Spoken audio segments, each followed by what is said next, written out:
Middle ఈస్ట్లో మరోసారి యుద్ధం మేఘాలు కమ్ముకుంటున్నాయి. అమెరికా దాడులపై ఇరాన్ ప్రతీకార దాడులకు దిగింది. గల్ఫ్ దేశాలపై ఇరాన్ భీకర యుద్ధం చేస్తోంది. కువైట్, బహ్రెయిన్, జోర్డాన్లపై మిజైల్స్ దాడి చేసింది. జోర్డాన్ వైపు దూసుకొచ్చినటువంటి 5 మిజైల్స్ని ఇప్పటికే కూల్చివేశామంటూ జోర్డాన్ ప్రకటించింది.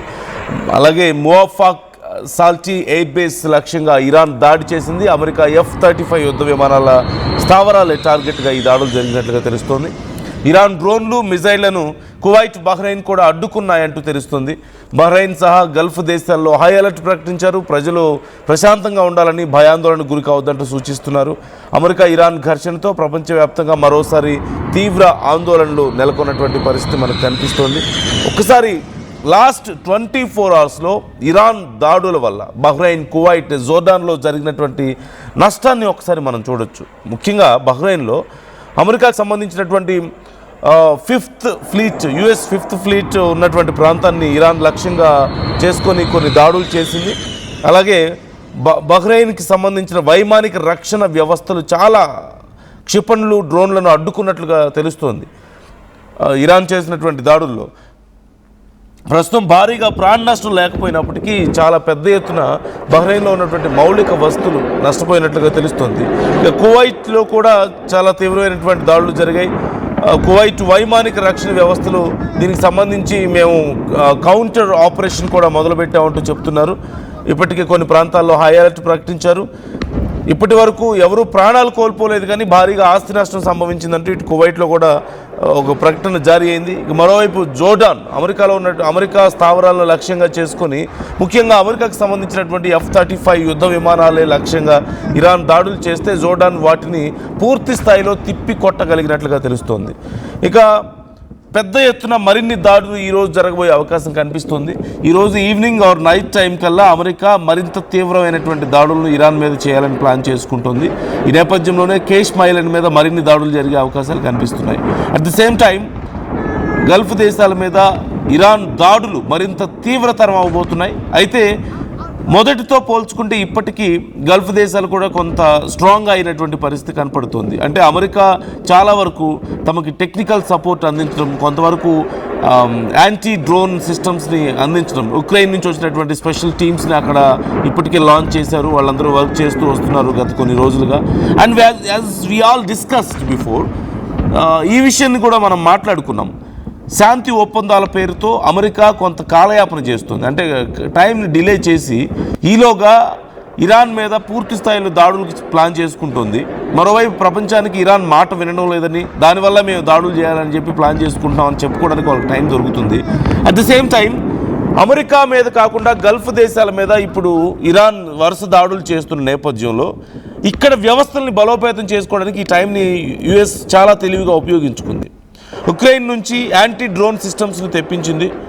అక్కడ ఉన్నటువంటి స్పెషల్ టీమ్స్ని కొన్నింటిని ఇప్పటికే అక్కడ రెడీ చేసి పెట్టడాన్ని మనం చూస్తాం. It's almost 20 days or 1 month back జరిగినటువంటి చర్యలు ఇవన్నీ కూడా. అంటే ఓవైపు పాకిస్తాన్లో చర్చలు జరుగుతున్న సమయంలోనే గల్ఫ్ దేశాల రక్షణ కోసం, అంటే గల్ఫ్ దేశాల మీద దాడులు చేసి అమెరికా మీద ఒత్తిడి పెంచుతున్న నేపథ్యంలో గల్ఫ్ దేశాలు ఇరాన్ దాడులను ఎదుర్కోవడానికి ఏమేమైతే అవసరం ఉన్నాయో, కొన్ని మిజైల్స్ కానీ, లేదంటే యాంటీ డ్రోన్ సిస్టమ్స్ని కానీ, అవసరమైనటువంటి టెక్నికల్ సపోర్ట్ అంతా కూడా అక్కడ మోహరించి పెట్టేశారు. కువైట్, బహ్రెయిన్, అలాగే జోర్డాన్, ఇలా అన్ని ప్రాంతాల్లోనూ వాళ్ళ స్థావరాలని మరింత సేఫ్ జోన్లోకి తీసుకొచ్చుకుంది. అమెరికా మరింత స్ట్రెంగ్తన్ చేసుకుంది, వాళ్ళ సెక్యూరిటీని పెంచుకోగలిగింది, మరింత పెద్ద ఎత్తున వాళ్ళ సైన్యాన్ని అక్కడ ఇంపోర్ట్ చేసుకోగలిగింది. సో ఓవరాల్గా Trump is playing a very smart game, mind game ఆడుతున్నాడు ఇక్కడ. అండ్ ఇరాన్ కూడా కొంతవరకు ఆడడానికి ప్రయత్నించినప్పటికీ కూడా పూర్తి స్థాయిలో ఆర్థిక స్తోమత, ఆర్థిక బలం, అలాగే రక్షణ బలం లేకపోవడం వల్ల దాన్ని మ్యాచ్ చేయలేకపోతుందనే చెప్పాలి. అమెరికాతో ఆ గేమ్లో మ్యాచ్ చేయలేకపోతుందనే చెప్పాలి. మోరోఫ్ అన్ని దేశాల సపోర్ట్, అంత పెద్ద ఆర్థిక బలం అండ్ ఆయుధ బలం ఉంది. ఈ నేపథ్యంలో ఇప్పుడు అమెరికా కూడా పెద్ద ఎత్తున డ్రోన్స్ని కూడా తయారు చేసుకుంటున్నటువంటి పరిస్థితి కనపడుతుంది. వెరీ సూన్ 1 million డ్రోన్స్ని అమెరికా తమ సైన్యంలోకి తీసుకురావాలని ప్లాన్ చేస్తున్నట్లుగా మనం చూస్తూనే ఉన్నాం. సో ఓవరాల్గా సిచ్యువేషన్స్ మరింత దారుణంగా తయారవుతున్నాయి. ఈరోజు డే టైంలోనే పెద్ద ఎత్తున గల్ఫ్ దేశాల మీద దాడులు జరగడానికి అవకాశం ఉన్నాయని హెచ్చరికలు జారీ అయిన నేపథ్యంలో చాలా ప్రాంతాల్లో అలర్ట్స్ ప్రకటించారు.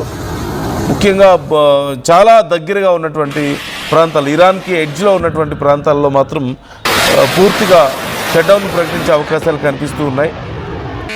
ఇవాళ రేపు ఈ 2 రోజుల పాటు పూర్తి స్థాయిలో యుద్ధ మేఘాలు మరింత తీవ్రతరం అవబోతున్నాయి. ఈ 2 రోజుల పాటు తమను తాము కాపాడుకోవడంలో గల్ఫ్ దేశాలు కూడా నిమగ్నమయ్యే పరిస్థితి కనపడుతుంది.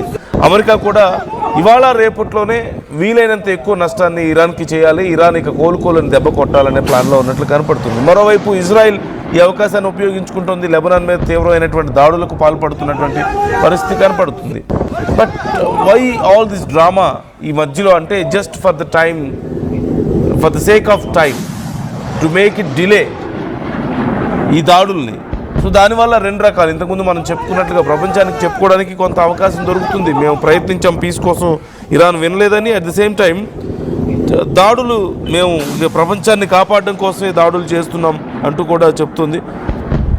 ఈ నేపథ్యంలో మరిన్ని దాడులు జరగవచ్చు అంటూ ఇప్పటికే గల్ఫ్ దేశాలు కూడా కొంతవరకు రెడీ అవుతున్నటువంటి పరిస్థితి కనపడుతుంది. Even US is saying we are going to hit them hard అని చెప్తున్న పరిస్థితి మనం చూస్తూనే ఉన్నాం. సో ఓవరాల్గా ఈరోజు రేపట్లో చాలా తీవ్రమైనటువంటి యుద్ధాన్ని మనం చూడబోతున్నాం. It's almost like they are reaching the end point అన్నట్లు కనపడుతుంది. అమెరికా ఈ యుద్ధాన్ని ఇక ముగించాలన్న ఆలోచనకు వచ్చింది అండ్ ప్రపంచ దేశాలకు చెప్పుకోవడానికి తమకు సమాధానం దొరికింది. సో ఇప్పుడు పూర్తి స్థాయిలో ఐలాండ్స్ని, ఇరాన్కి సంబంధించినటువంటి కీలకమైనటువంటి ఐలాండ్స్ని దెబ్బ కొట్టాలని ప్లాన్ చేస్తుంది. వాళ్ళకున్నటువంటి ఆయిల్ స్టోర్స్ని, రిఫైనరీస్ని కూడా దాడి చేసే అవకాశాలు కనిపిస్తున్నాయి. ఇప్పటికే చాలా వరకు కొన్ని ప్రాంతాల్లో ఉన్నటువంటి పవర్ ప్లాంట్స్ని ధ్వంసం చేసింది యుఎస్ అలాగే ఇజ్రాయెల్ బలగాలు. ఈ నేపథ్యంలో వాళ్ళకు ఉన్నటువంటి ఆయిల్ స్టోర్స్ని కనుక దెబ్బ కొడితే ఇక పూర్తి స్థాయిలో ఇరాన్ని కట్టడి చేయొచ్చు అన్నటువంటి ఆలోచన కనపడుతుంది. మరోవైపు ఇరాన్ ఇప్పటికే హర్ముజ్ స్ట్రైట్ని మూసివేసింది. సో ఎన్ని రోజుల పాటు ఇలా కొనసాగించగలుగుతారు అనేది ఇక్కడ అతిపెద్ద ప్రశ్న. ఇప్పుడు ఇజ్రాయెల్ అండ్ యుఎస్ 2 కూడా పూర్తి స్థాయిలోకి అన్లీష్ అవ్వడానికి రెడీగా ఉన్నాయి. టైం వచ్చినట్లుగా కనపడుతుంది. సో అతి త్వరలో యుద్ధాన్ని ఇక యుద్ధం ద్వారానే ముగించబోతున్నారు, తీవ్రమైనటువంటి నష్టం చేయడం ద్వారానే ముగించబోతున్నారన్నట్లు కనపడుతుంది. శాంతి చర్చలకి ఇక అవకాశాలు లేవు. పాకిస్తాన్ వేదికగా, ఇస్లామాబాద్ వేదికగా జరిగినటువంటి చర్చలకి ఎలాంటి ఫలితం లేకుండా పోయింది. అలాగే చాలా వరకు అమెరికా మేము ప్రయత్నిస్తున్నామని చెప్పేసి ఇరాన్తో చేసుకోవడానికి ప్రయత్నించినటువంటి అగ్రిమెంట్స్కి ఎలాంటి ఉపయోగం లేకుండా పోయినటువంటి పరిస్థితి కనిపిస్తుంది. సో ఇక యుద్ధమే శరణ్యంగా కనిపిస్తుంది, యుద్ధమే వీళ్ళకు ఉన్నటువంటి ఆప్షన్గా కనిపిస్తుంది.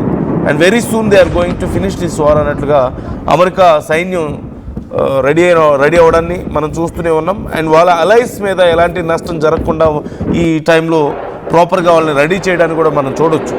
సో చివరికి ట్రంప్ అనుకున్నదే జరుగుతుంది. అల్టిమేట్గా ట్రంప్ ఏవైతే కావాలనుకున్నాడు, యుద్ధం ద్వారా అణిచివేయాలనుకున్నాడు, అదే జరుగుతుందని మనం గమనించవచ్చు. So try to comment your opinions also. ఈ అంశానికి సంబంధించి మీ అభిప్రాయాలు ఎలా ఉన్నాయి ఈ అంశం మీద కామెంట్ చేయండి.